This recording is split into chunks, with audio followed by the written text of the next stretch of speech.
No ar, a sua rádio de bolso, a rádio no seu celular. Muito bom dia, ouvintes. Hoje é quinta-feira, 10 de outubro de 2024. Todo mundo ligado a partir de agora em mais uma edição do programa Rádio de Bolso, o seu melhor noticiário nacional e internacional, tudo resumido diretamente no seu celular.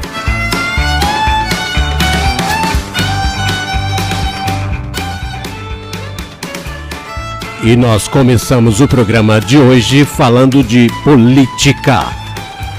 A Comissão de Constituição e Justiça da Câmara dos Deputados aprovou ontem propostas do chamado pacote anti-STF, destaca a Rádio CBN de São Paulo. O principal item desse pacote foi a proposta de emenda à Constituição, a chamada PEC, que permitiria ao Congresso Nacional derrubar por 2 anos decisões de ministros do Supremo com o apoio de 2/3 de deputados e senadores. A outra PEC, que também foi admitida na CCJ da Câmara dos Deputados, proibiria decisões monocráticas, isto é, tomadas por um único ministro, e que obrigaria essas decisões a passarem pelo plenário do STF. Esse movimento na CCJ da Câmara dos Deputados é reflexo do domínio daquela comissão, por parlamentares alinhados ao ex-presidente Jair Bolsonaro. É bom lembrar deste pequeno detalhe. Agora tem uma coisa, como dizia o Garrincha, o famoso Garrincha da seleção brasileira: falta combinar com os russos, ele dizia lá no futebol. Aqui vamos adaptar: falta combinar com o STF, já que uma proposta desse tipo, chegando para a análise do STF, ela seria prontamente rejeitada por ser frontalmente inconstitucional. Mas é uma briga política que a oposição ao STF, existe uma forte oposição ao STF em parte do Congresso, por causa do enfrentamento dos dois poderes aí. Então, esse grupo usa e faz um uso politicamente bem articulado da Comissão de Constituição e Justiça, por onde passam primeiramente as propostas de admissibilidade constitucional ou não, e essa comissão então aprovou várias, mas as duas principais PECs que foram admitidas lá são essas aí que eu já citei, que permitiria o Congresso derrubar decisões dos próprios ministros do Supremo e que também proibiria as decisões monocráticas. Isso não vai acabar bem e também não vai dar resultado algum, mas faz parte da guerra política.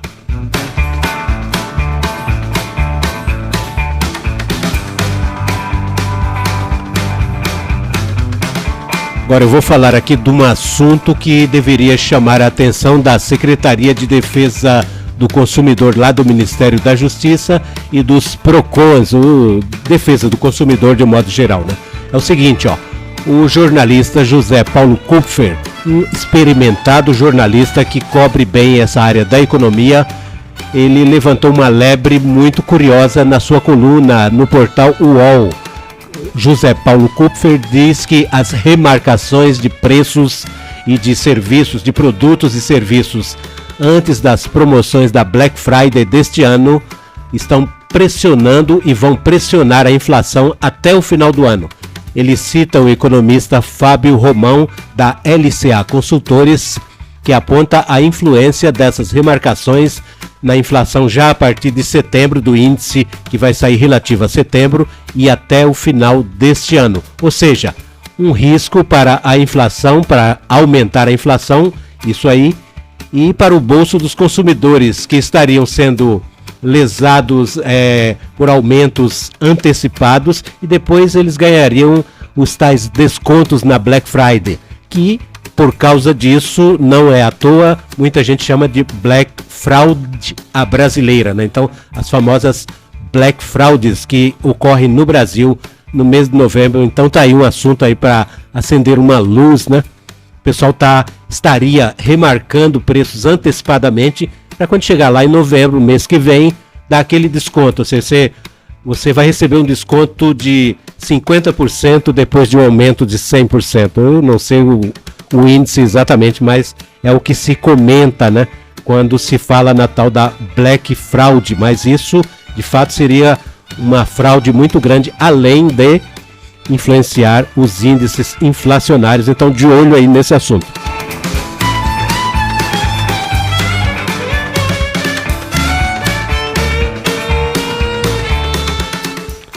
Agora tem um outro assunto aqui que está lá na França, mas vamos falar que é bem interessante, ó. Um estudo de 30 associações francesas propõe investimentos no combate à pobreza que levariam a França a economizar cerca de 19 bilhões de euros por ano. A reportagem sobre esse assunto está no site da Rádio França Internacional em português, você lê tranquilamente. Segundo um relatório chamado Lutar contra a Pobreza, um investimento social lucrativo, os custos da pobreza para o Estado francês chegam a 119 bilhões de euros por ano, principalmente através dos custos indiretos em áreas como saúde, educação e justiça. Noutras palavras, segundo esse estudo, quanto menos o Estado investe no combate à pobreza, maiores serão os gastos futuros. Esses gastos, eles estariam na casa de 67 bilhões de euros para o governo francês. Só que tem um detalhe, o atual governo francês, o presidente Emmanuel Macron, nomeou um primeiro-ministro de direita, e o projeto desse novo governo, já em ação na França, é exatamente promover cortes no orçamento social, ou seja, da área social. Então tá aí uma briga louca, o pessoal propondo aumentar os gastos sociais para ter retorno financeiro, ter retorno social e diminuir o custo da pobreza, e o governo querendo cortar investimento social. Então é uma briga de onde vai o orçamento, e a gente conhece esse assunto aqui também no Brasil, sempre que se fala de combater a pobreza.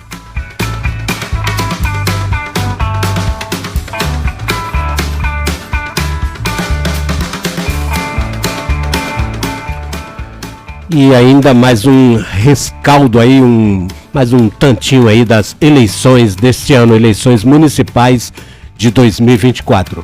Um levantamento destacado pelo portal Alma Preta Jornalismo, com base em dados do Tribunal Superior Eleitoral, aponta que 8 em cada 10 prefeitos que tentaram a reeleição neste ano conquistaram um novo mandato.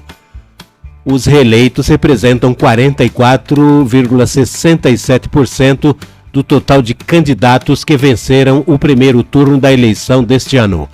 Mais de 3 mil prefeitos buscaram a reeleição no último domingo. As informações foram organizadas pela equipe de tecnologia da Empresa Brasil de Comunicação, a EBC.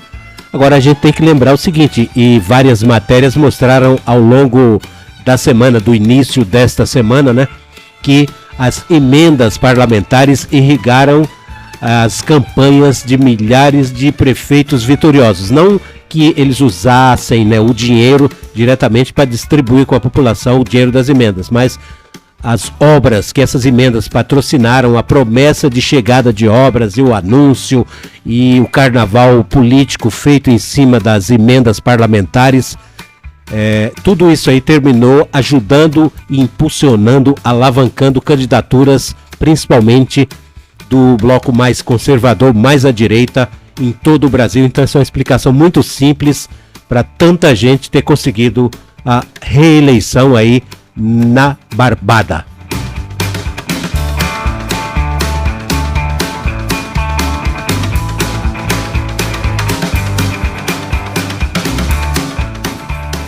Agora aqui eu vou dar um exemplo prático de mudanças climáticas. Isso ocorre no deserto do Saara. Uma chuva durante 2 dias na área do Saara, no Marrocos, levou à formação de lagoas em pleno deserto. A reportagem está lá na agência France Press e diz que a chuva na região superou os 250 milímetros anuais que são registrados naquela parte da África. Essa área estava seca há pelo menos 50 anos, segundo dados levantados pela France Press.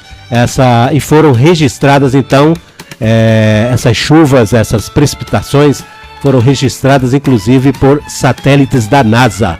Na outra ponta das mudanças climáticas que a gente aborda de vez em quando aqui no Rádio de Bolso, nós vemos secas, chuvas torrenciais, furacões e os chamados extremos climáticos, ou seja, tudo isso compõe o que os cientistas do clima chamam de extremos climáticos. Estamos estamos no olho do furacão.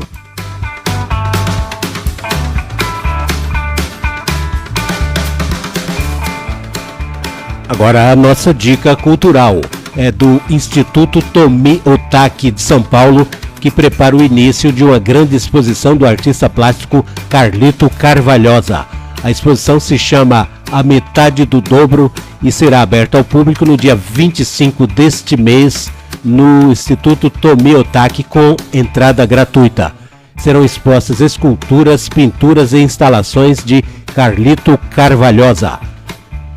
A mostra ficará em cartaz de 25 de outubro próximo até o dia 2 de fevereiro de 2025, como eu disse, no Instituto Tomi Otaki de São Paulo. Belíssimo prédio, inclusive, para quem visita São Paulo, para quem mora em São Paulo, que ainda não conhece e que pode conhecer, além de muitas exposições, cursos, muitas coisas legais no Instituto Tomi Otaki.